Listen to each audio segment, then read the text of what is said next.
Hi there, I am Dion Opperman. Welcome to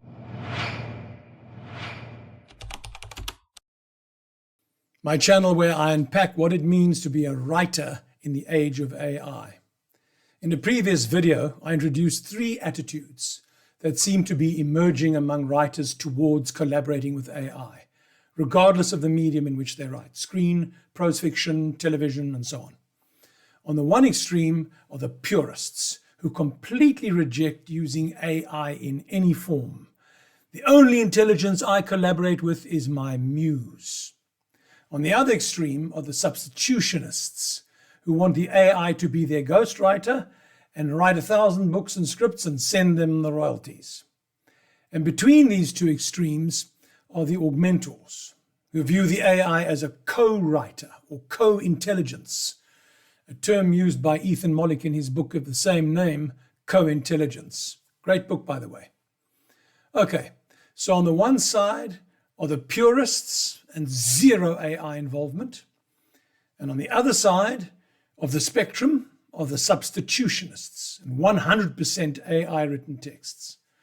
Between these two extremes lies the augmentors zone, a spectrum of AI involvement between zero contribution and 100% contribution to the content of the story. Before I carry on, let's be very clear. Once you involve an AI, even for a tiny, tiny little contribution, perhaps just to give it a sentence you have written and ask it to suggest a better word for a word in that sentence, an adjective or whatever, then you have stepped into the augmentor zone.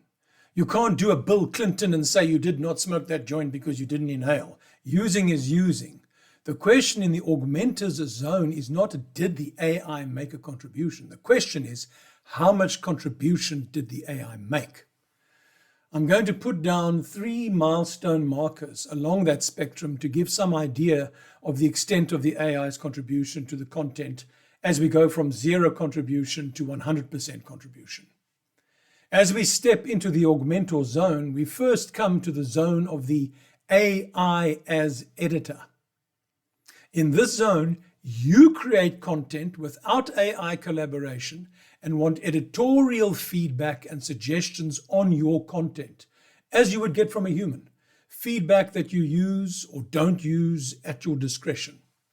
You have done all the writing, or whatever content it may be. But hey, maybe the AI gives some feedback and suggestions that make your work of genius even more genius. Why not? There are few writers in the world that have not changed their story concepts or outlines or full scripts for the better after some good feedback. The only difference here is that the feedback comes from an AI, not a human. But feedback is feedback. Next zone along the spectrum, co-writing. Now you are brainstorming with the AI in an iterative back and forth between your inputs and the AI's responses to develop any one or all of the phases of story development: the story idea, the story concept, the characters, their world, the plot outline, the full script or manuscript with its exterior and interior action description and dialogue. The more of these phases of story development you co-write with the AI, the further you move towards the substitutionist side of the spectrum. In the co-writing zone, you brainstorm and generate content in collaboration with the AI as you would with a human co-writing partner. It's give and take, using what works best for the story, regardless of whether it comes from you or from your AI writing partner. And then, as you move closer to the substitutionist end of the spectrum, you enter the zone of the writer as editor, as opposed to the AI as editor, the writer as editor. In this zone, the AI creates the content, be it the story concept or outline or the entire script, without writer involvement. And the writer then either does heavy editing or, bordering on substitution, light cosmetic editing. Those are just 3 very broad zones on the spectrum from zero AI collaboration to 100% AI generated content. It's a spectrum, a sliding scale, with subtle gradations as you move along it.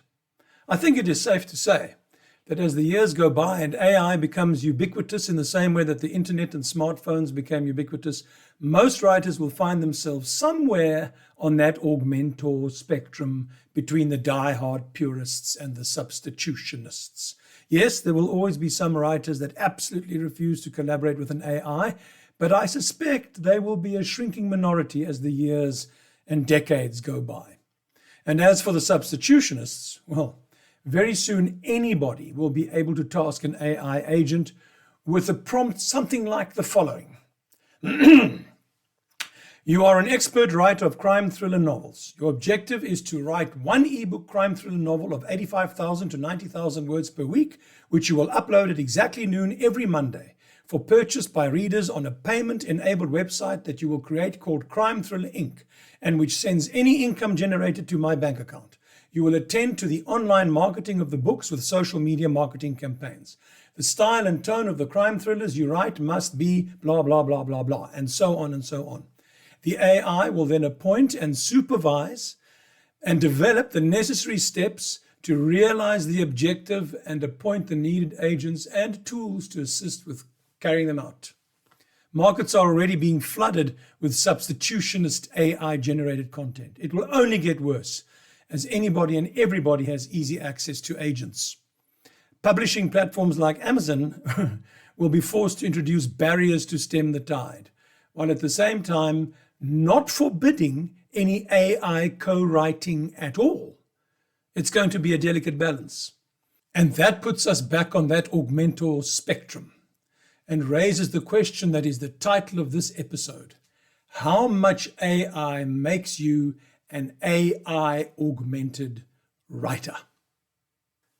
What kind of barriers will publishing platforms or film producers or theatre producers, choose your gatekeeper, what kind of barriers will they erect to stem the tide without an outright banning of content created through writer-AI collaboration?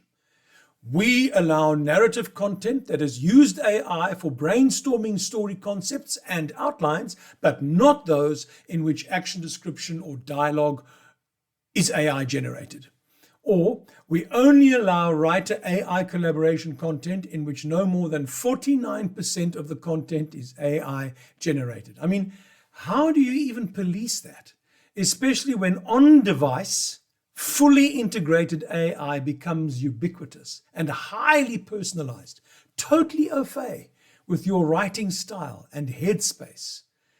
How do you tell writers in the age of AI not to be writers in the age of AI? If you think you feel lost and disconnected without your cell phone, wait until AI is fully integrated into your life even more deeply than the smartphone is today. And then you are told that you can't use it. We are all becoming AI-augmented humans, and as such, I predict that the vast majority of writers will end up somewhere along the spectrum of the augmenter zone, even if they are currently firmly committed purists. And writers then are going to have to make decisions about where along that spectrum they feel comfortable, so that they can look themselves in the mirror and say, I am an AI-augmented writer, yes, but a writer nevertheless. After all, an AI-augmented doctor is still a doctor. Buckle up. It's going to be a very interesting ride. One last thought. If you write a story in collaboration with an AI, can that story still be thought of as original? I'll be dealing with that in my next episode. Thanks for watching.